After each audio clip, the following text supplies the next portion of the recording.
Саламатсыңарбы, урматтуу көрүүчүлөр?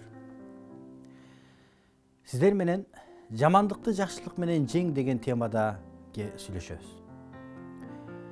Ооба, бул кыйын. Кантип сага жамандык кылып аткан адамга сен жакшылык кыласың? Мүмкүнбү бул? Же мүмкүн эмеспи? Анын кандай жолдору бар?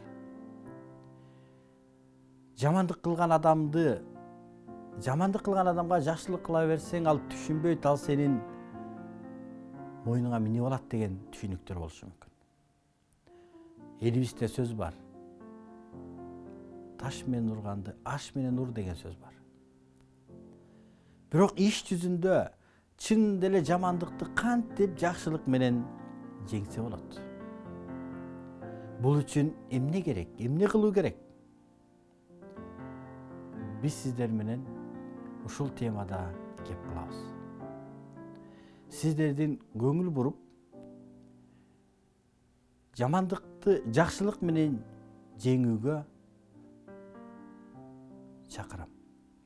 Ошондуктан сиз ошол жамандыкты жакшылык менен жеңүүнүн сырын билгиңиз келсе, анда убакыт бөлүп ушул теманы угууну каалайт элем.